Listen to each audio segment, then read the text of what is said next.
I hear you, and I cannot ever forget you. Your names and stories exist at the very essence of our membranes. Not one child with melanin crosses the adulthood threshold without being told the tale of Emmett Till.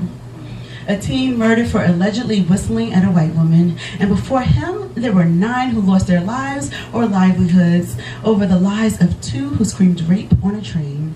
The case against Haywood, Clarence, Charlie, Andy, Roy, Olin, Ozzie, Willie, and Eugene set records and almost tore the North and the South apart. But even before this story unfolded, a whole town, a black haven, our Wall Street was set ablaze because a white elevator operator falsely screamed foul play. Dick Rowland and many others lost their lives that hot night.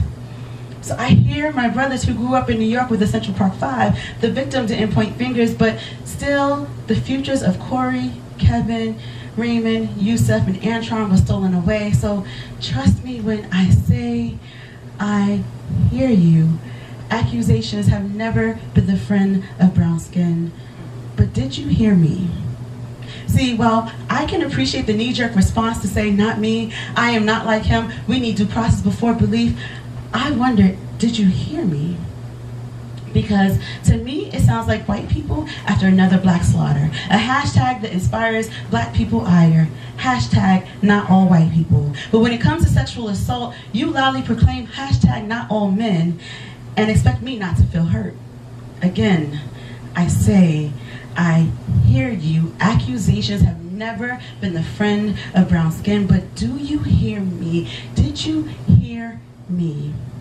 During this time when women are shouting and crying me too, are you listening or backing away saying not me and asking for proof before opposed to just listening?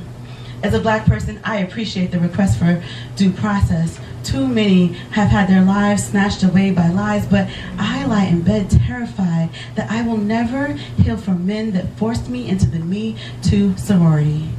Me Too. And I'm not referring to the times that I had to correct guys for speaking only to my breast or messaging me about the things they like to do to me before they ever said hi. Me Too, because a bus driver grabbed my breast while picking up and dropping off passengers. Me Too, because I was so shocked at what he did, I told no one, but blamed myself for granting his request for a hug. Me Too, because I didn't say anything when my partner, without consent, removed the condom. I knew something was wrong, something was different. I cried from the violation I felt and couldn't name, and he blamed me for killing the mood. Yes, me too. Me too, because my date that I thought I was safe with dropped his pants when I made it clear I just wanted to go home. And rather than seeing that as a sexual misconduct, I blamed myself for being there. Who could I tell? Who would listen? And me too, because a guy bigger than me stood between me and the door. And me too, because after many no's, I acquiesced. I gave in under duress and fear and blamed myself until finally I was brave enough to share my story with the police. But being a victim of date rape while trapped in a tiny room with a judgmental man telling me it sounded like it was my fault terrified me back into silence. But I can't be silent. I can't be silent anymore. 3 of the 4 were brothers. Only 1 of the 4 ever admitted fault. They all live their lives freely, and I live imprisoned. I have so many safeguards around myself, physically and emotionally. I stand in crowds, checking faces for him. I tell mutual friends that to him I don't exist. I can't take a cab without making sure he is not the driver. I live in fear and will never get justice. But I do get. Well, can you prove it?